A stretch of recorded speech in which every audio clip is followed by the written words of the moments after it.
Les usagers du CHSLD de Memphremagog peuvent maintenant grimper à bord d'un train thérapeutique. Cette pièce qui imite l'intérieur d'une cabine de train, finalement, a pour but de stimuler la mémoire des personnes aînées. Voici ce que ça donne.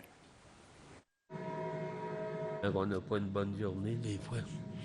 Ça fait du bien. C'est une idée qui vient de l'ancien président du comité des résidents dans le cadre du comité milieu de vie qui s'appelle André Savoie, qui s'est inspiré d'une expérience qui avait lieu à Louisville, qui eux-mêmes s'étaient inspirés d'une expérience qu'il y avait en Europe. L'objet, c'était essentiellement d'imprégner nos résidents, d'être dans un milieu qui leur permettait de réveiller, d'éveiller tous les sens, atténuer des moments d'angoisse, leur permettre, comme disait précédemment monsieur, que ça lui permettait de relaxer, de se reposer et en même temps de décompresser.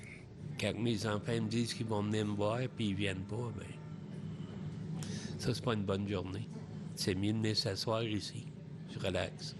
En lien avec les déficits cognitifs, je pense que c'est vraiment important d'avoir des images de la région pour que ça éveille vraiment le souvenir chez le résident.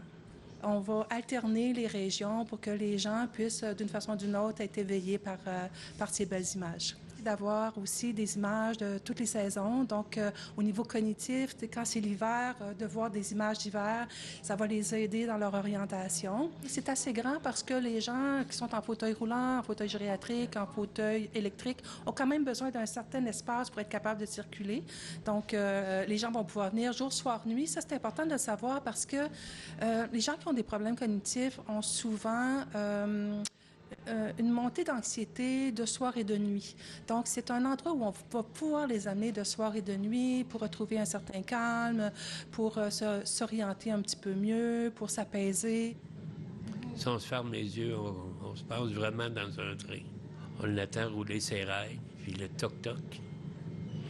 C'est bien.